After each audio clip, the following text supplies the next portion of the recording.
Hi everyone, my name is Steph, this is the Novelty Corner and welcome to another Books Beside My Bed video. I am going to be racing the camera battery on this one, so fingers crossed that we get through it without losing any footage. This is my reading week from the 12th until the 20th of December. It's a slightly longer week this week just because of when I had time to film this video, so I'm including everything up until the day before this video goes live. I read a total of 11 things this week, mostly novellas and short stories, and that equated to 1,571 pages. My yearly reading total is 526 books, and yeah, we're going to dive straight into it. It was also my last week of teaching for the year and for the school year, so next year I will start with a brand new class. And it's been a really exhausting week, which is why I've read so many novellas, because I just needed things that were quick and easy to digest, because otherwise probably nothing would have gotten done. But that's okay, because now we are at the end of the year. It is 1 week till Christmas and there are so many things to look forward to, and I'm really looking forward to my downtime actually. Anyway, that's enough rambling. So the first thing that I read this week was Cyborg Quarantined Bodyguard by Robin Lovett. This is the second book in her Alien Quarantine Lover series thing. I forget the name of the series. But anyway, it's the second book, and this one follows Alina and Doom. Alina is a human who lives on Earth, and Earth in this series has experienced a pandemic, so be aware of that going into it if that's a trigger for you. Steer clear of it. But she's one of a group of friends, and in the previous book, one of her friends mated an alien, and another of their friends went with her up into space. And Alina has been left behind because Alina suffers from severe anxiety. Her friends, fearing that Alina is going to be targeted by the current government regime on Earth, send down another one of the aliens to protect her, and his name is Doom, and he is mostly cyborg now. So Doom's people have also experienced an illness that has wiped out the majority of their race and caused a lot of injury and various effects to the population, and so Doom lost the majority of his natural body, and so he's mostly cyborg. Anyway, he gets to Earth and realizes that Alina is his mate and stays to protect her, and she is terrified of him. And then she is not quite so terrified of him. So these books are really short and really steamy. This one does feature consensual non-consent for the first part of the book, while Alina is still trying to adjust to the fact that she has an alien mate. And it does have a lot of conversations around birth control, because Alina doesn't want to get pregnant. So there are a lot of really interesting things that are woven into this story that are very topical and very important.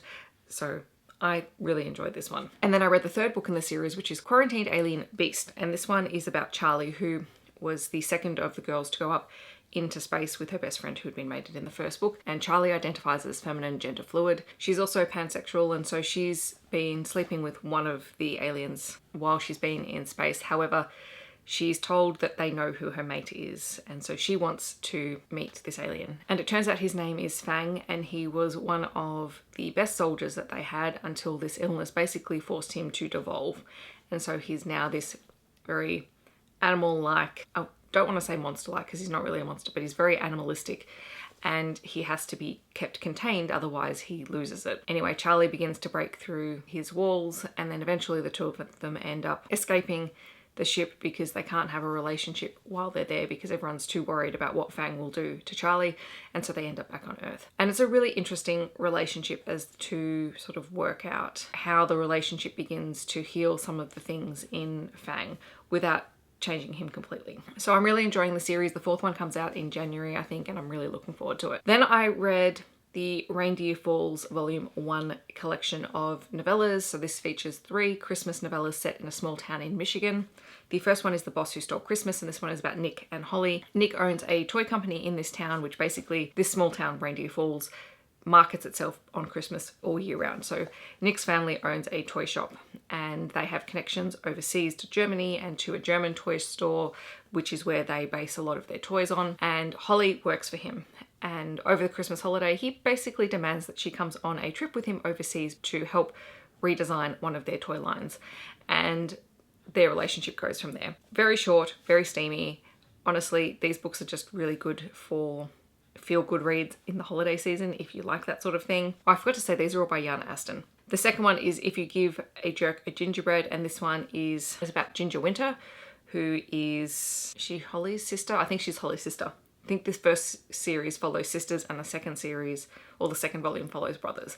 So Ginger is a baker and she's entering a baking competition, and she ends up competing against Keller James, who is a celebrity chef slash baking wizard. And the two have this very hate to love relationship at first, but he is very intrigued by her. And so this entire book, we spend a lot of time hearing about really delicious recipes, which honestly made me hungry, and them working out sort of their competitive streak and then figuring out that, you know, they'd be perfect for one another. And as I said, just really fun, short and steamy. And the third book in the first volume is The One Night Stand Before Christmas, and this one is about Noelle, who is Ginger and Winter's sister, who is the third sister. And this is a mistaken identity story, also featuring one night stand. So Noelle is forced to step in to help support a charity Santa photo shoot opportunity in the town, and she's impatiently waiting for the guy who's playing Santa to appear. Then this guy turns up and she, you know, hustles him into a Santa suit, and they do this thing, and then they go out for dinner and they end up having this one night stand. And then the next day she finds out that the guy that played the Santa was not the original person who was going to be playing Santa, so she actually doesn't know who he is. Parts of this didn't quite work for me, just because he could have at any point told her that he was not who she thought he was, but it was also kind of sweet in a way, and it turns out he is someone that she has a loose connection to, but she just didn't realize it.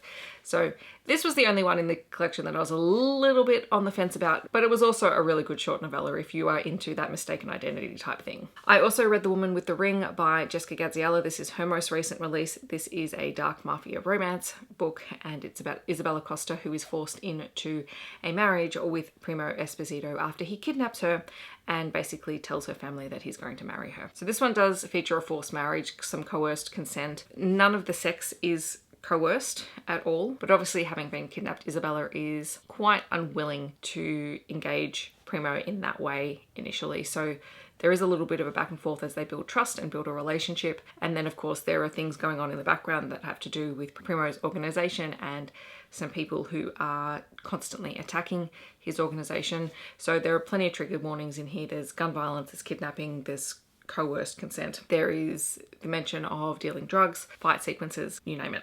Then I went back to the Reindeer Falls series and read the second volume. I had already read one of the books in that collection, so I only had to read two of them this time around. So there is Elves with Benefits. This one is about Maggie and Ryan, and this is the series that features brothers. So Ryan is one of the brothers. He ends up crossing paths with Maggie, who is the town's holiday enforcement officer, who during the Christmas season basically fines people if their Christmas decorations and their Christmas spirit is not up to the town's code for the holiday season, which sounds like an absolutely absurd job, but she is very proud of it. She also happens to be the town real estate agent. So Maggie has what would be termed as a Christmas obsession, and Ryan and his brothers have come into town because they've inherited some things from their uncle who has passed away, and Ryan has inherited one of the old houses. And because he hasn't decorated it for the holiday season, but he's living in the house, Maggie comes over to find him. And such begins their sort of push and pull relationship. And then the final book that I read in the Reindeer Falls collection was The Bachelor on the Shelf. This one is about Lexi and Carter, Carter being Ryan's brother. Lexi is the town librarian, and she crosses paths with Carter, who is a famous baseballer, and he is in town to inherit his uncle's dog. And Lexi is very put out by this because she had spent a long time looking after Carter's uncle's dog. They end up coming to a compromise because Carter needs to clean up his image, and he proposes that they fake a relationship in order to just clean up what's going on with him in the media, and then he will give her the dog so that she can look after him. And of course they fall in love. Ridiculous situations, but highly entertaining nonetheless. I also read There Arose Such a Clatter by Sam Nescosta, which to be honest is not my favourite of the works that I've read by this author. This is a collection of Krampus short stories, and I know a lot of people will enjoy them. I'm kind of hit or miss on Krampus stories, and to be honest, I can't really remember the details of this one. It definitely wasn't a favourite, and yeah, I'm just going to leave it at that. That said, I do know plenty of people who have enjoyed them, so if Krampus stories are your thing, then definitely this is probably worth checking out. I also read The Toy King by Adriana Herrera, which is her 2021 Christmas story. It is part of the Toy Runners series. I did read the first book in this series earlier in the month, and I really enjoyed it. That was Her Night with Santa, and was a sapphic Santa Christmas story. This one, however, focuses on the toy runners and the toy makers, who are two organisations that work together to deliver toys as well. Sorry, just had a coughing fit. Val and Kes end up crossing paths when Val finds out that Kes has been promised to his brother. Now, he doesn't think his brother deserves a wife at all. And when he goes to meet Kes, he walks in on her pleasuring herself because she had this grand plan of basically shocking whoever her future husband was going to be. And Val is intrigued and amazed by sort of her brazenness and lets her know that he is not actually her intended and that he will take her to him. Along the way, she discloses that she just wants to get out of the house. Being the youngest daughter, she's been kept in a bubble and she really wants to start an adult toy business. And then they get snowed in and they spend more time together, and this is very hot, very steamy, and I just loved it. This was probably one of my favourite reads of the week. And then my least favourite read of the week was actually a NetGalley arc that I've had for ages and I've just been putting off reading it. Not because I thought it was going to be bad, but just because I hadn't read this author before, and it's a Christmas paranormal story and I wasn't sure how I was going to feel about it. But it is Jingle Bell Wolf by Terry Spears. It is the second book in the Wolf Brothers series, and it's about Gabrielle and Landon, who are both wolf shifters, and Gabrielle is in town for a snow holiday and she's meant to be there with her two best friends who stand her up, and while she's there she starts breaking some of the resort rules, and the resort is owned by Landon and his family. And being a single female wolf in a town that is lacking in single female wolves, everyone is very intrigued by her, and Landon takes her under his wing and teaches her how to ski. And we find out that she's a veterinarian, and the town is in desperate need of a new veterinarian because their previous one is about to retire.